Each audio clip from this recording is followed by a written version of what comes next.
আসসালামু আলাইকুম। Marketing course অ্যাডমিশনে তোমাদেরকে স্বাগত। আজকে আমরা শিখব হচ্ছে উৎপাদনের মাত্রা নিয়ে। প্রতি বছর 2 থেকে 3টা কোশ্চেন তোমরা এই অধ্যায় থেকে কমন পাবা। তো শুরু করা যাক। প্রথমে আমরা জানবো হচ্ছে উৎপাদনের মাত্রার ধারণা। উৎপাদনের মাত্রা কি? কোনো কোম্পানি নিজের প্রতিষ্ঠানের সকল ধরনের উপকরণ কি কি আছে, ভূমি, শ্রম, মূলধন, সংগঠন, এগুলো ইউজ করে একক সময়ে যতখানি উৎপাদন করতে পারে তাই হচ্ছে উৎপাদনের মাত্রা। এখন যদি বইয়ের ভাষায় আমরা এক্সপ্লেন করি, জিনিসটা হবে এরকম যে কোনো প্রতিষ্ঠান ভোক্তা বা ক্রেতাদের চাহিদা পূরণের লক্ষ্যে প্রতিষ্ঠানের উৎপাদনের সকল উপাদান, ভূমি, শ্রম, মূলধন, সংগঠনের আলোকে একটি নির্দিষ্ট সময় যে পরিমাণ পণ্য উৎপাদন বা সেবার যোগান দিয়ে থাকে তাকেই বলা হয় উৎপাদনের মাত্রা। এখন উৎপাদনের মাত্রার মধ্যে কিছু স্তর আছে। যেমন প্রথমে আসবে হচ্ছে কাম উৎপাদন মাত্রা কি? কাম উৎপাদন মাত্রা হচ্ছে তোমার কোম্পানির রিসোর্স ইউজ করে সর্বোচ্চ যে পরিমাণে তুমি উৎপাদন করতে পারবা। তোমার রিসোর্স সর্বনিম্ন ইউজ করে সর্বোচ্চ যত বেশি উৎপাদন করতে পারবা তাই হচ্ছে কাম উৎপাদন মাত্রা। ওকে, প্রত্যেকটা প্রতিষ্ঠান চাবে হচ্ছে নিজের কোম্পানিতে কাম্য উৎপাদন মাত্রায় এই যে কোন কিছু উৎপাদন করাকে। কারণ কি? কারণ এইখানেই এই স্তরেই হচ্ছে তোমার সর্বোচ্চ পরিমাণের উৎপাদন নিশ্চিত করে, অ্যান্ড এখানে মুনাফাও সর্বোচ্চ হয়। শুধু সর্বনিম্ন হবে হচ্ছে ব্যয়। এই স্তরে ব্যয়টা সর্বনিম্ন হয়, ব্যয় বাদে তোমাদের প্রফিট অ্যান্ড হচ্ছে উৎপাদনের পরিমাণও সর্বোচ্চ হয় কাম উৎপাদন মাত্রায়। কাম উৎপাদন মাত্রা বইয়ের ভাষায় যদি বলি আমরা, কাম উৎপাদন মাত্রা হল উৎপাদনের এমন একটি স্তর যেখানে সর্বনিম্ন ব্যয় সর্বোচ্চ পণ্য উৎপাদিত হয়। কাম্য উৎপাদনের মাত্রায় উৎপাদনের পরিমাণ সর্বোচ্চ হবে অ্যান্ড মুনাফার পরিমাণও সর্বোচ্চ হবে। এরপরে আমরা আসবো হচ্ছে মাত্রাজনিত ব্যয় সংকোচনের ক্ষেত্রে। মাত্রাজনিত ব্যয় সংকোচন কি? মনে করো তুমি যত বেশি উৎপাদন করবা তোমার পার ইউনিটের কস্ট তত কমে যাবে। সাপোজ মনে করি তোমার একটা কোম্পানি তুমি একটা মেশিন ধরো একটা মেশিন কিনেছো এই 10 লাখ টাকা দিয়ে, 10 লাখ টাকা দিয়ে একটা মেশিন কিনলাম। এখন এই মেশিন থেকে দিয়ে তুমি যদি 10 পিস উৎপাদন করো তাহলে তোমার পার ইউনিটের কস্ট কত পড়তেছে? অ্যারাউন্ড 1 লাখ টাকা পড়তেছে। পার ইউনিটের কস্ট কত পড়তেছে? 1 লাখ।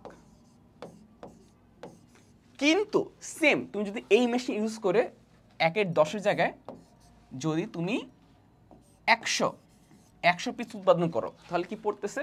তোমার পার ইউনিট কস্ট কিন্তু 1 লাখের জায়গায় কি হচ্ছে 10,000 হয়ে যাচ্ছে, 10,000 হয়ে যাচ্ছে। ঠিক আছে, তো যত বেশি উৎপাদন করবা তোমার পার ইউনিট কস্ট তত কমে যাবে, অ্যান্ড এটাকে বলা হয় মাত্রাজনিত ব্যয় সংকোচন। এখন মাত্রাজনিত ব্যয় সংকোচনের কিছু বৈশিষ্ট্য আছে। বৈশিষ্ট্যগুলো কি কি? প্রথমে হচ্ছে অধিক একক উৎপাদনের কারণে স্থির ব্যয় ভাগ হয়ে যায়, একক প্রতি ব্যয় হ্রাস পাওয়াকে বলা হয় মাত্রাজনিত ব্যয় সংকোচন। উৎপাদনের মাত্রাজনিত ব্যয় সংকোচন বা মিতব্যয়ী উৎপাদনের মাত্রা নির্দিষ্ট করে সর্বোত্তম স্তরকে। একটা গুরুত্বপূর্ণ কথা, এই মাত্রাজনিত ব্যয় সংকোচনকেই আবার মিতব্যয় বলা হয়। মাঝে মাঝে তোমাদেরকে লেখা থাকতে পারে যে মিতব্যয় উৎপাদনের মাত্রা বলতে কি বোঝাও। এই মিতব্যয় অ্যান্ড হচ্ছে মাত্রাজনিত ব্যয় সংকোচন দুইটাই সেম। দেন হচ্ছে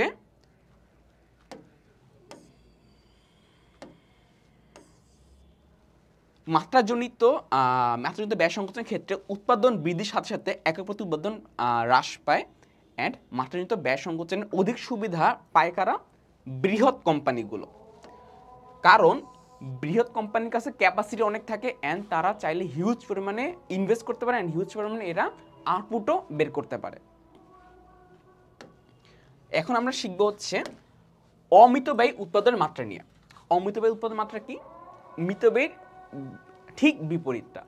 মিতব্যয়ীতে কি হতো? যত বেশি উৎপাদন করবা তখন পার ইউনিট কস্ট তত কমে যেতে, কিন্তু অমিতব্যয়ের ক্ষেত্রে হবে যত বেশি ইউনিট তুমি প্রডিউস করবা পার ইউনিট কস্ট তত বেড়ে যাবে। এটা কখন হয় জানো? যেমন মনে করো তুমি এই আগের এক্সাম্পল ফিরে যাই। আগের এক্সাম্পল কি দেখলাম? তুমি 10 লাখের মেশিনের দিয়ে তোমার 100 পিস উৎপাদন করতে পারতা, অ্যান্ড এই মেশিনের ক্যাপাসিটি হচ্ছে 100। মেশিন ক্যাপাসিটি কত? 100, এর বেশি উৎপাদন করতে পারে না। কিন্তু তোমার অর্ডার এসেছে হচ্ছে, সাপোজ অর্ডার এসেছে 120 পিসের অর্ডার এসেছে।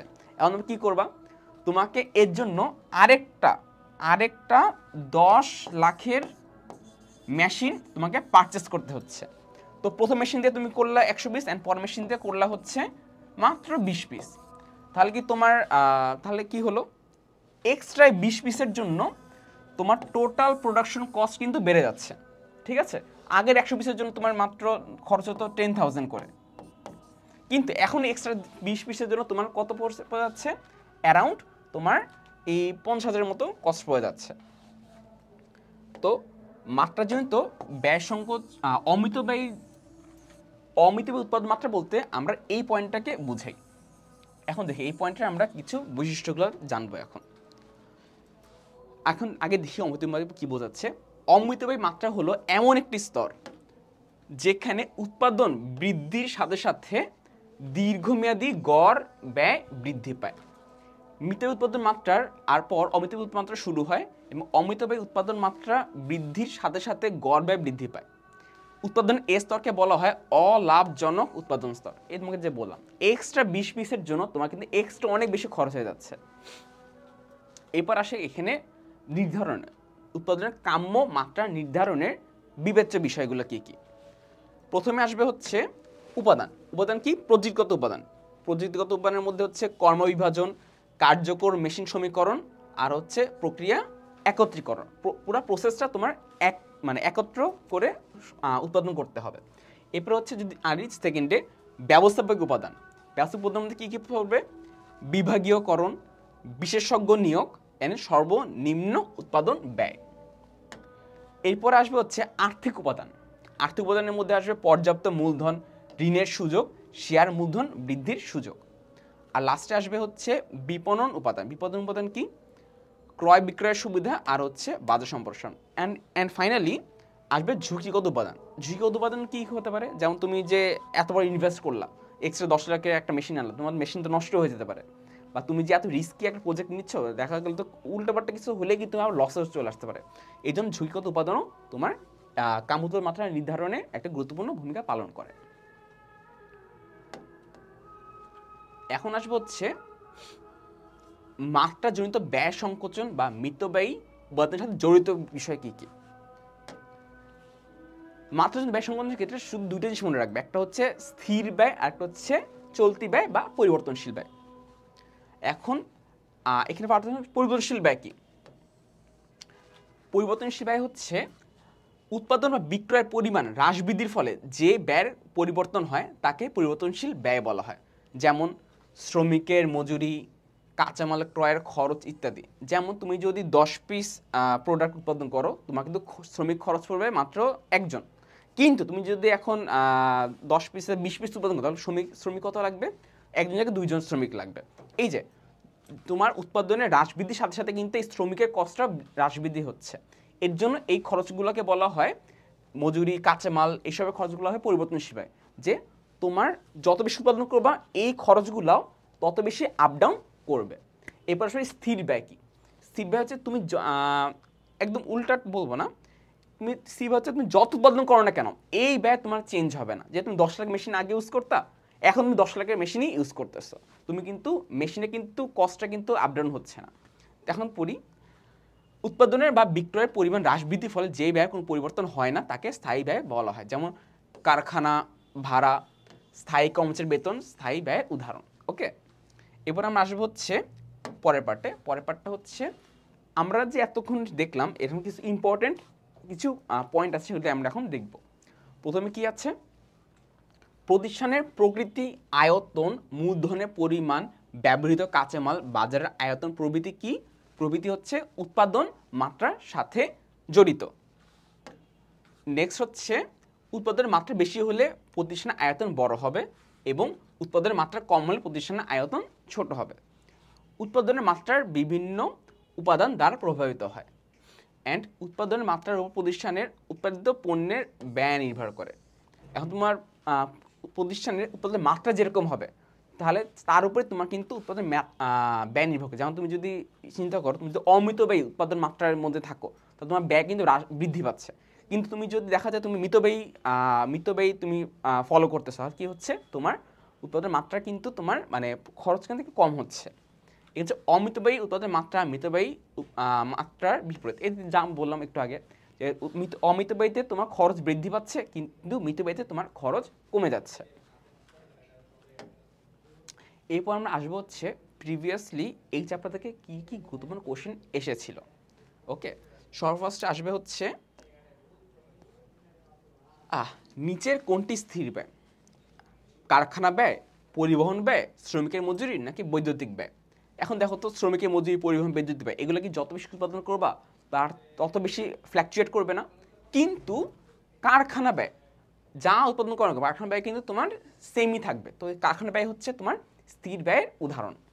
এরপর আসবে হচ্ছে কোন পণ্যের অতিরিক্ত 1 একক উৎপাদন করতে যে অতিরিক্ত ব্যয় হয় তাকে কি বলে? আবার ভালো করে কোশ্চেনটা পড়ো। কোনো পণ্যের অতিরিক্ত 1 একক উৎপাদন করতে যে অতিরিক্ত ব্যয় হয় তাকে কি বলে? গড় ব্যয়, পরিবর্তনশীল ব্যয়, মোট ব্যয় নাকি প্রান্তিক ব্যয়? এখানে হচ্ছে কিওয়ার্ডগুলো মনে রাখবা। এই কিওয়ার্ডগুলো যদি থাকে তো কি মনে করবা? অ্যান্সার হবে প্রান্তিক ব্যয়। এরপরে কি? এরপরে কোশ্চেন হচ্ছে উৎপাদনের কাম্য মাত্রা কি?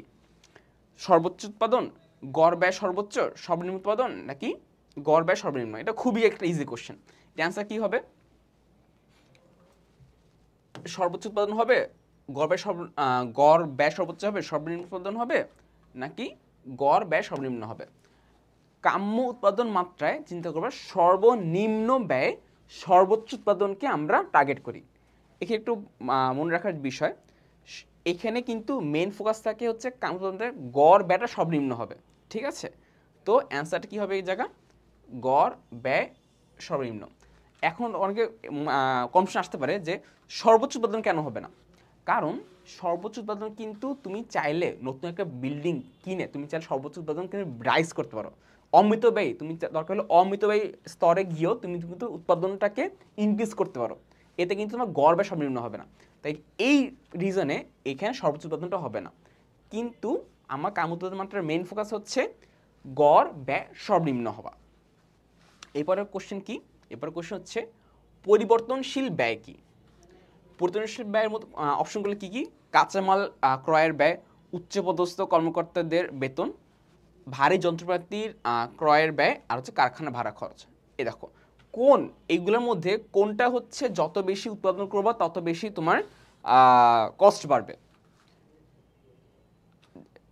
কারখানা ব্যয় কি বাড়বে তুমি যদি যত বেশি উৎপাদন করো? না, এগুলোর মধ্যে শুধুমাত্র কাঁচামাল ক্রয়ের ব্যয় হচ্ছে তোমার ইনক্রিজ করার সাথে সাথে, প্রোডাকশন ইনক্রিজ করার সাথে সাথে তোমার কাঁচামালের ক্রয়ের খরচও বাড়বে। এরপরে কি? উৎপাদনের মাত্রা কি? উৎপাদিত পণ্যের ব্যয়, উৎপাদিত পণ্যের মান, উৎপাদিত পণ্যের পরিমাণ নাকি উৎপাদিত পণ্যের যোগান? এখানে যোগান হবে। ওকে, কি? উৎপাদিত পণ্যের পরিমাণ। আমরা কি শিখেছি উৎপাদন মাত্রা কি?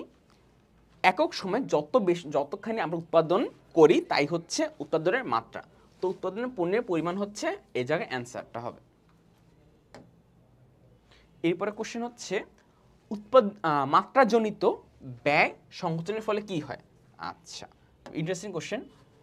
একক প্রতি উৎপাদন ব্যয় নির্দিষ্ট স্তর পর্যন্ত কমে যায়, একক প্রতি পরিবর্তনশীল ব্যয় কমে যায়, একক প্রতি স্থানীয় ব্যয় বেড়ে যায় নাকি মোট মুনাফার পরিমাণ কমে যায়? দেখো, মাত্রাজনিত ব্যয় সংকোচন, মাত্রাজনিত ব্যয় সংকোচন কি ছিল? যত বেশি উৎপাদন করবা তত বেশি তোমার পার ইউনিট কস্ট কমে যাবে। তো এটা কমে যায়, একক প্রতিপাদন ব্যয় নির্দিষ্ট স্তর পর্যন্ত কমে যায়। এই যে মানে যত বেশি উৎপাদন করতেছে তোমার কিন্তু একক প্রতি ব্যয় তত কমে যাচ্ছে। এই একটা জিনিস দেখো, মজার জিনিস, নির্দিষ্ট স্তর পর্যন্ত কমে যাবে, কারণ এই নিচে কিন্তু কমবে না। কারণ কেন? রিজন হচ্ছে প্রত্যেকটা মেশিনের একটা ক্যাপাসিটি আছে।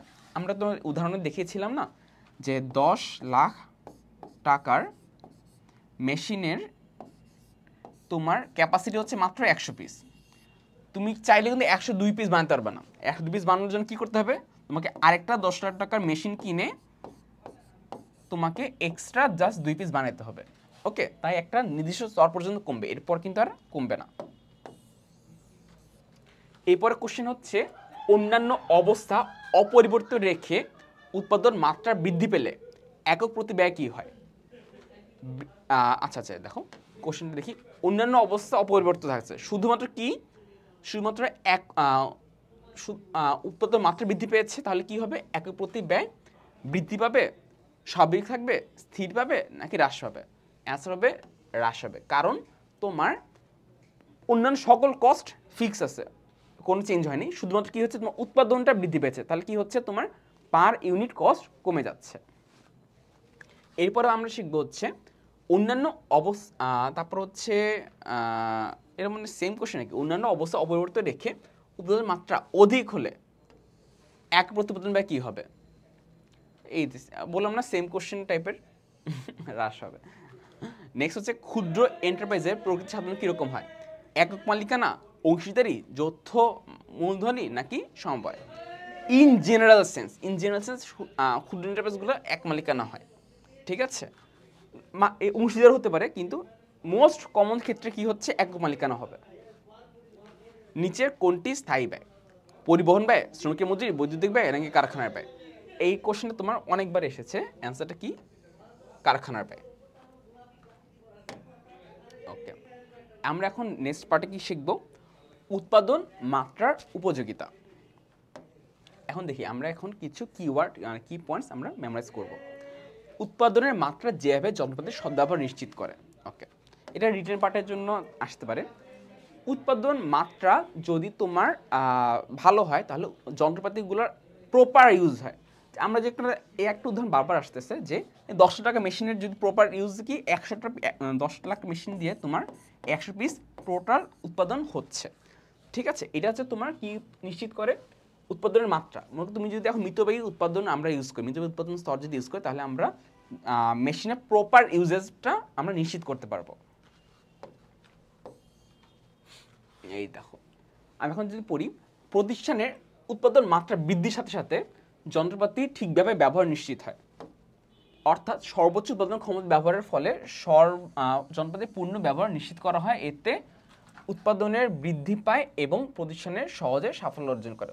উৎপাদন বৃদ্ধি পায় অ্যান্ড তোমার প্রফিটও ম্যাক্সিমাইজেশন হতে হয়। এবার হচ্ছে ক্ষুদ্র এন্টারপ্রাইজ সিদ্ধান্ত গ্রহণ কে করে? যেহেতু আমি দেখলাম সাধারণত ক্ষুদ্র এন্টারপ্রাইজটা কী হয়, একক মালিকানাধীন হয়। তো একক মালিকানাধীন হলে এই সকল ডিসিশন কারণে সে মালিক নিজেই নিতে পারে। দেখো, ম্যানুফ্যাকচারিং শিল্পের ক্ষেত্রে যে প্রতিষ্ঠানের জমি ব্যতিরকে স্থায়ী সম্পদের মূল্য স্থাপন ব্যয় সহ 75 লক্ষ টাকা থেকে 15 কোটি কিংবা শ্রমিকের সংখ্যা 31 জন থেকে 120 জন হয়, তাকে ক্ষুদ্র এন্টারপ্রাইজ বলা হয়।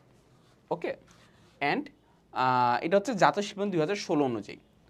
উদ্যোক্তা নিজেই সাধারণত এই ধরনের ব্যবসা পরিচালনা করে, তাই যে কোনো পরিস্থিতিতে উদ্যোক্তা খুব সহজে নিজের ডিসিশন নিজেই নিতে পারে, তাকে কারোর জন্য ওয়েট করতে হয় না। এরপর আমরা জানবো হচ্ছে পরের কোশ্চেন, বৃহদায়তন এন্টারপ্রাইজ যেভাবে কর্মসংস্থান বৃদ্ধিতে সাহায্য করে। দেখো, নর্মালি বৃহদায়তন কোম্পানিগুলোতে অনেক হিউজ ম্যান পাওয়ার লাগে। তো তুমি একটা কান্ট্রিতে যত বেশি বৃহদায়তন এন্টারপ্রাইজ ক্রিয়েট হবে, তোমার সেই কান্ট্রি বেকারত্ব হয় তত কমে যাবে, কারণ এগুলোতে তোমার হিউজ পরিমাণ যেহেতু ম্যান পাওয়ার লাগে। তো এভাবে হচ্ছে সেই এর জন্য আমরা বৃহদায়তন এন্টারপ্রাইজ কী করে, সমাজে তোমার কর্মসংস্থান বৃদ্ধিতে খুব প্রত্যক্ষভাবে হেল্প করে। এখন দেখি কীভাবে বলেছে এখানে। দ্রব্য উৎপাদনকারী প্রতিষ্ঠানের ক্ষেত্রে যে প্রতিষ্ঠান মূলধনের পরিমাণ ভূমি ও কারখানা ব্যতীত 30 কোটি অধিক এবং শ্রমিকের সংখ্যা 250 জনের অধিক হয়, তাকে বৃহদায়তন এন্টারপ্রাইজ বলা হয়। বৃহদায়তন এন্টারপ্রাইজের বিভিন্ন ধরনের কাজ সম্পাদনের জন্য অসংখ্য লোকের প্রয়োজন হয়। এর ফলে ব্যাপক কর্মসংস্থানের সুযোগ সৃষ্টি হয় এবং সমাজ হতে বেকার সমস্যা দূর হয়। ওকে, এখন আমরা দেখব হচ্ছে মনে রাখার সুযোগ যে ক্ষুদ্র শিল্প কোনটা, মাঝারি শিল্প কোনটা, অ্যান্ড হচ্ছে বৃহৎ শিল্প কোনটা, অ্যান্ড এগুলোর কিছু কি পয়েন্টস। সর্বপ্রথম আসবে হচ্ছে ক্ষুদ্র শিল্প। তো ক্ষুদ্র শিল্পর কোন শিল্প আইন অনুযায়ী? আমার 3টা স্লাইডেই শিল্প আইন 2016 অনুযায়ী হচ্ছে। অ্যান্ড শ্রমিক সংখ্যা কত হবে? উৎপাদনকারী শিল্প প্রতিষ্ঠানের ক্ষেত্রে, ঠিক আছে, উৎপাদনকারী মানে হচ্ছে যারা হচ্ছে ম্যানুফ্যাকচারিং, ওদের ক্ষেত্রে শ্রমিক সংখ্যা 31 থেকে 31 থেকে 120 জন। অ্যান্ড স্থায়ী সম্পদ কত হবে? স্থায়ী সম্পদ হচ্ছে 75 থেকে 15 কোটি। ওকে, এটা কিন্তু ভূমি অ্যান্ড দালান বাদে, ভূমি অ্যান্ড দালান কষ্ট আমি এই জায়গায় ইনক্লুড করতেছি না। তো স্থায়ী সম্পদ হচ্ছে 75 থেকে 15 কোটি। আর যদি আমরা বাণিজ্যিক বা সেবা প্রতিষ্ঠানের ক্ষেত্রে, সেবা প্রতিষ্ঠান বলতে হচ্ছে তোমার শিক্ষা প্রতিষ্ঠান বা অন্যান্য ইউনিট যা যা আছে, সেক্ষেত্রে কী হবে? সেক্ষেত্রে হচ্ছে শ্রমিক সংখ্যা হবে 16 থেকে 50 জন, অ্যান্ড স্থায়ী সম্পদ হবে 10 লক্ষ থেকে 2 কোটি। এটাও কিন্তু তোমার ভূমি আর দালান এক্সক্লুড করে। এরপর আমরা আসবো হচ্ছে মাঝারি শিল্পে। মাঝারি শিল্পের শ্রমিক সংখ্যা হবে হচ্ছে 120 থেকে 300 জন। আর এর হচ্ছে টোটাল অ্যাসেট থাকবে হচ্ছে 15 থেকে 50 কোটি। আর হচ্ছে ম্যানুফ্যাকচারিং ক্ষেত্রে, সেবা ক্ষেত্রে কত হবে? সেবা ক্ষেত্রে হবে হচ্ছে 50 থেকে 120 জন। আর স্থায়ী সম্পদ হবে 2 থেকে 30 কোটি।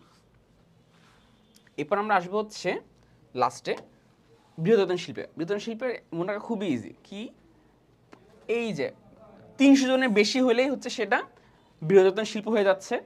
আর হচ্ছে 50 কোটি টাকা বেশি হলে সেটা কি হচ্ছে তোমার কোনো লিমিট নাই, এটা কোনো লিমিটলেস। এটা হচ্ছে উৎপাদনকারী শিল্প প্রতিষ্ঠানের ক্ষেত্রে। আর বাণিজ্যিক ক্ষেত্রে কি হবে? 120 জনের অধিক, অ্যান্ড হচ্ছে স্থায়ী সম্পদের ক্ষেত্রে 30 কোটির অধিক হতে হবে। ঠিক আছে? তো একটা গ্ল্যান্স যদি আমরা চিন্তা করি যে স্মলের ক্ষেত্রে কি ছিল? স্মলের ক্ষেত্রে ছিল হচ্ছে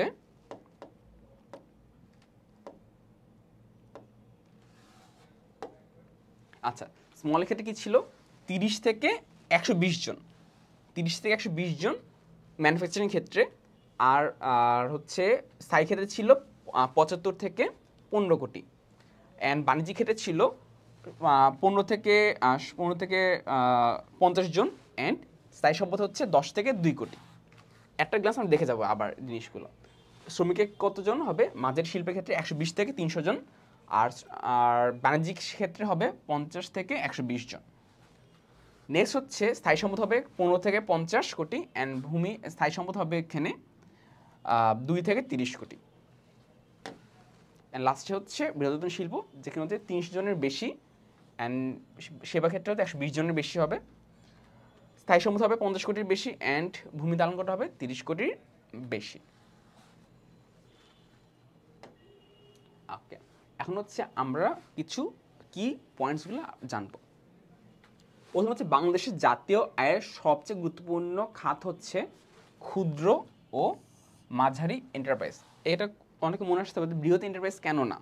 কারণ বাংলাদেশের মতো লো ক্যাপিটাল ইন্টেন্সিভ কান্ট্রির জন্য সবচেয়ে বেশি হচ্ছে আমাদের ক্ষুদ্র ও মাঝারি শিল্প বেশি। আমাদের কিন্তু বৃহৎ শিল্প আছে, কিন্তু সেটা কিন্তু তাদের বৃহৎ শিল্পের চেয়ে কিন্তু এদের গুরুত্ব বেশি সারপ্রাইজ করেছে, কারণ ক্ষুদ্র লেভেলের মানুষজন সবাই হচ্ছে ক্ষুদ্র এবং মাঝারি এন্টারপ্রাইজে সংযুক্ত।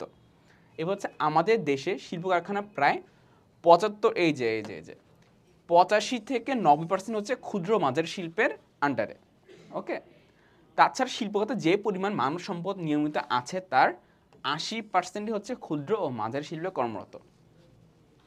আমাদের রপ্তানি আয়ের 75 থেকে 85% হচ্ছে এই মাধ্যমে ক্ষুদ্র মাঝারির মাধ্যমে আমার অর্জিত হয়। আর আমাদের দেশে 60 থেকে 75 লাখের মাত্র এইটা তোমার জিকেতেও আসতে পারে, 60 থেকে 65 লাখের মাত্র ক্ষুদ্র ও মাঝারি এন্টারপ্রাইজ রয়েছে। নেক্সট আমরা এখন এমসিকিউতে চলে আসি। তো এই পার্ট থেকে প্রিভিয়াসলি কী কী এমসিকিউ এসেছিল? প্রথমে আসে ক্ষুদ্র সেবা প্রতিষ্ঠানের ক্ষেত্রে ন্যূনতম মূলধন কত? দেখো সেবা প্রতিষ্ঠান কোশ্চেনটা কি ছিল? সেবা প্রতিষ্ঠান, ঠিক আছে। সেবা প্রতিষ্ঠানের ক্ষেত্রে কি 5 লাখ, 10 লাখ, 10 কোটি না 30 কোটি? সেবার ক্ষেত্রে হচ্ছে 10 লাখ। শিল্পনীতি 2016 অনুসারে মাঝারি শিল্পের সেবাদানকারী প্রতিষ্ঠানের শ্রমিক সংখ্যা কতজন হবে? 16 থেকে 150, 25 থেকে 150, 50 থেকে 120, নাকি 60 থেকে 150? কি হবে? 50 থেকে 120 জন সেবা ক্ষেত্রে। এরপর হচ্ছে বাংলাদেশে প্রচলিত শিল্পনীতি অনুযায়ী সেবা খাতের ক্ষুদ্র এন্টারপ্রাইজের শ্রমিক সংখ্যা কতজন? 10 থেকে 25, 16 থেকে 50, 25 থেকে 100 নাকি 31 থেকে 120? অ্যান্সারটা কি হচ্ছে 16 থেকে 50। শিল্পনীতি 2016 অনুযায়ী মাঝারি এন্টারপ্রাইজের উৎপাদনমুখী শিল্পের জন্য প্রতিষ্ঠানের জমি ও কারখানা ভবন ব্যতীত মূলধন পরিমাণ কত হবে?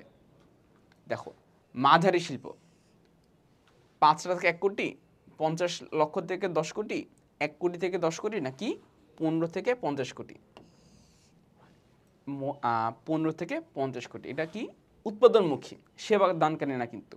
মনে রাখবা, তোমরা অলওয়েজ দুইটা জিনিস মনে রাখবা, এখানে কি মাঝারি শিল্প মানে এন্টারপ্রাইজ কি মাঝারি, ক্ষুদ্র না বৃহৎ, আর এটা কি উৎপাদনমুখী শিল্প নাকি সেবা প্রদানকারী শিল্প।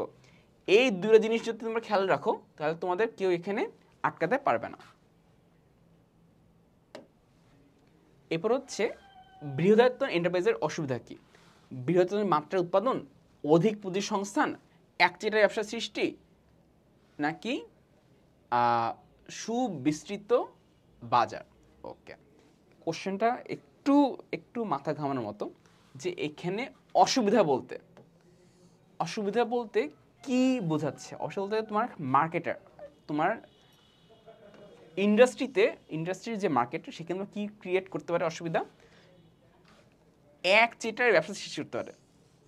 কারণ আমি জানি বৃহত্তম শিল্পগুলো কি করে, মাত্রাজনিত ব্যয় সংকোচন নীতি অনুসরণ করে এরা অনেক লো কস্টের প্রোডাক্ট বানাতে পারে। যেমন চায়না পুরো ওয়ার্ল্ড ডমিনেট করতেছে কীভাবে, ওদের কাছে প্রচুর হিউজ এন্টারপ্রাইজ, অ্যান্ড হিউজ এন্টারপ্রাইজের সুবিধা হচ্ছে লো কস্টে, মনে করো বাংলাদেশে যেটা হচ্ছে 10 টাকাতে বানানো হয়, ওরা হচ্ছে সেম প্রোডাক্ট ওরা 10 পয়সাতে বানাতে পারতেছে। তো এর জন্য কী হচ্ছে, ওরা হচ্ছে একচেটিয়া ব্যবসা সৃষ্টি করতেছে, অ্যান্ড এর জন্য ক্ষুদ্র অ্যান্ড মাঝারি শিল্পগুলা বিজনেস থেকে আউট হয়ে যাচ্ছে। এতে এক ধরনের তোমার বেকারত্ব সৃষ্টি হচ্ছে। নেক্সট কোশ্চেন হচ্ছে, ক্ষুদ্র উৎপাদনকারী শিল্পের ক্ষেত্রে ন্যূনতম মূলধন কত হয়?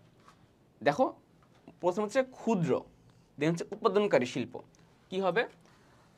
5 লাখ, 75 লাখ, 10 কোটি নাকি 30 কোটি? ক্ষুদ্র উৎপাদনকারীর জন্য হচ্ছে 75 লাখ, সরি। এ হচ্ছে মাঝারি উৎপাদনকারী শিল্পের সর্বনিম্ন মূলধন কত? আবার দেখো, প্রথম হচ্ছে মাঝারি, দেন হচ্ছে উৎপাদনকারী শিল্প, সর্বনিম্ন মূলধন কত?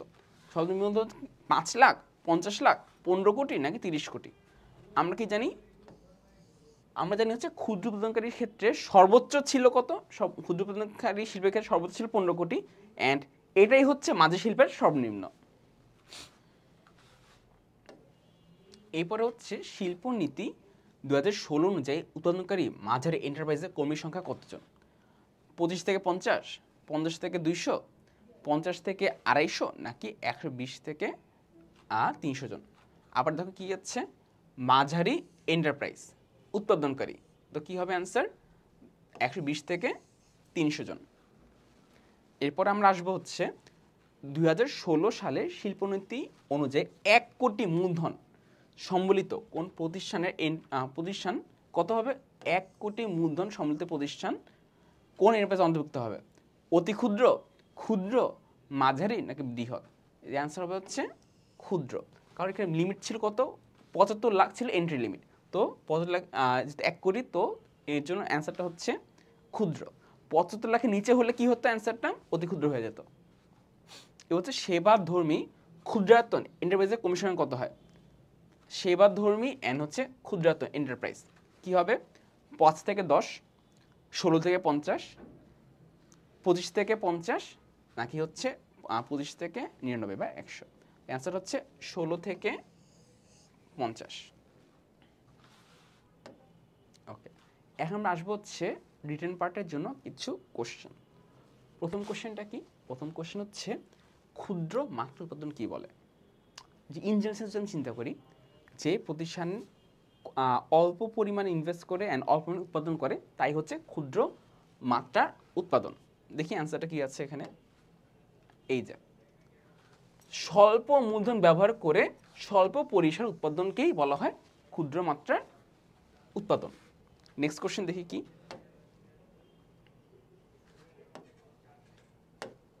ওকে, কুটির শিল্প কাকে বলে?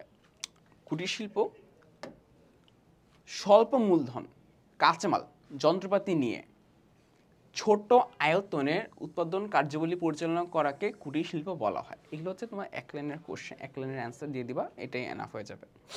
এরপরে কোশ্চেন হচ্ছে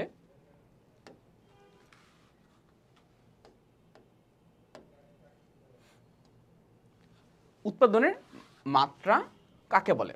উৎপাদনের মাত্রা কি? একক সময়ে একক সময়ে যত বেশি উৎপাদন করা হয় তাই হচ্ছে উৎপাদনের মাত্রা। যখন দেখি অ্যান্সারের ক্ষেত্রে আমি কি বলবো, একটি প্রতিষ্ঠানের সকল সুযোগ সুবিধা ব্যবহার করে যে পণ্য সেবা উৎপাদন করা হয় তাকে বলা হয় উৎপাদনের মাত্রা। এরপরে কোশ্চেন হচ্ছে উৎপাদনের মাত্রাজনিত ব্যয় কত প্রকার? এটা হচ্ছে দুই প্রকার ছিল। দুই প্রকার কি কি ছিল? একটা হচ্ছে স্থির ব্যয়, একটা হচ্ছে পরিবর্তনশীল ব্যয়। তারপর হচ্ছে সেবা শিল্প কাকে বলা হয়? সেবা শিল্প হচ্ছে সেবা দেওয়ার উদ্দেশ্যে যে শিল্প গঠিত ও পরিচালিত হয় তাকে বলা হয় সেবা শিল্প।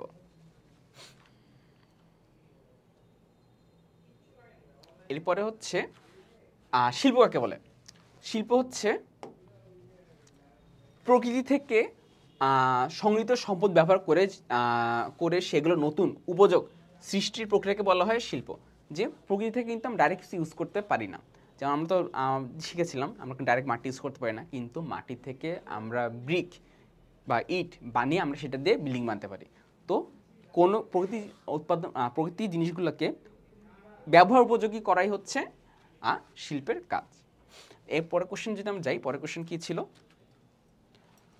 উৎপাদনের মাত্রা ব্যবসা সম্প্রসারণে সহায়তা করে। কীভাবে সহায়তা করে? উৎপাদনের মাত্রা বিভিন্ন ধরনের কলাকৌশল প্রয়োগ করে মোট পরিমাণ উৎপাদন করা হয় তাকে উৎপাদনের মাত্রা বলে। উৎপাদন মাত্রা বৃদ্ধি পেলে প্রতিষ্ঠানের আয় বৃদ্ধি পায়, অ্যান্ড এই বৃদ্ধিপ্রাপ্ত আয় বিনিয়োগের মাধ্যমে ব্যবসা সম্প্রসারণ করা হয় এবং আর নতুন বিনিয়োগ দেশের উন্নয়নে মানুষের কল্যাণ ত্বরান্বিত করে।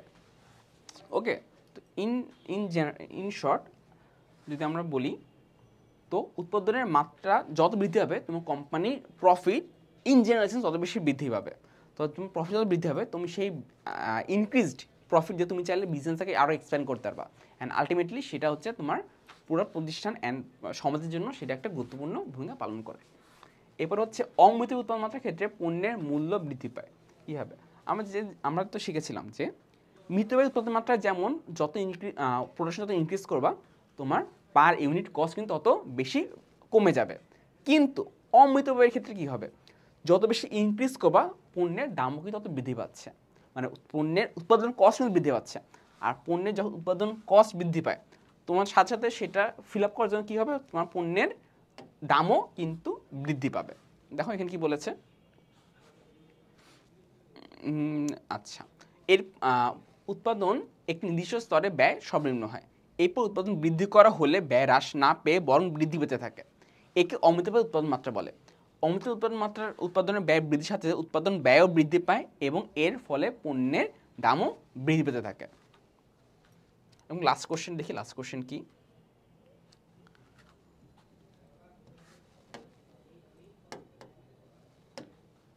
উৎপাদন মাত্রার প্রতিযোগিতা মোকাবেলায় সহায়তা করে, ব্যাখ্যা করো। ওকে, উৎপাদনের মাত্রা কীভাবে তোমার প্রতিযোগিতা বা মার্কেটে তোমার কম্পিটিটরের কাছ থেকে তোমাকে আগায় রাখবে। তুমি যখন তোমার যখন প্রতিষ্ঠান উৎপাদনের মাত্রা বৃদ্ধি হবে তুমি কিন্তু অন্যান্যদের তুলনায় তুমি প্রোডাকশনের ক্ষেত্রে আগায় থাকবা, তুমি প্রোডাকশন প্রাইসের ক্ষেত্রে আগায় থাকবা। তো তুমি তোমার কোম্পানির রিসোর্সের প্রপার ইউজ করতে পারতেছো, যা তোমাকে তোমার কম্পিউটার কাছ থেকে একটু আগায় রাখবে। এখন দেখি এখানে কি বলেছে। উৎপাদনের মাত্রা বিভিন্ন কলাকৌশল প্রয়োগ করে মোট যে পরিমাণ উৎপাদন করা হয় তাকে উৎপাদনের মাত্রা বলে। উৎপাদনের মাত্রার প্রতিযোগিতা মোকাবিলায় সাহায্য করে, কারণ উৎপাদনের মাত্রার মাধ্যমে তোমার উৎপাদন খরচ হ্রাস পায় এবং তুমি প্রফিট, যেহেতু তোমার উৎপাদন খরচ হ্রাস পাচ্ছে বা পার ইউনিটের কষ্ট কমে যাচ্ছে, তুমি চাইলে মার্কেটে কম্পিটিটরদের চাইলে কম প্রাইস সেল করতে পারবা, কিন্তু তুমি তোমার কম্পিউটার সমান প্রফিট আর্ন করতে পারতেছো। এভাবে তোমার উৎপাদনের মাত্রা তোমাকে কম্পিউটারের কাছ থেকে একটু আগায় রাখবে। তো এই হলো আমাদের চ্যাপ্টার উৎপাদনের মাত্রা। আশা করি তোমাদের ভালো লেগেছে। তো আজকে এই পর্যন্তই, ধন্যবাদ।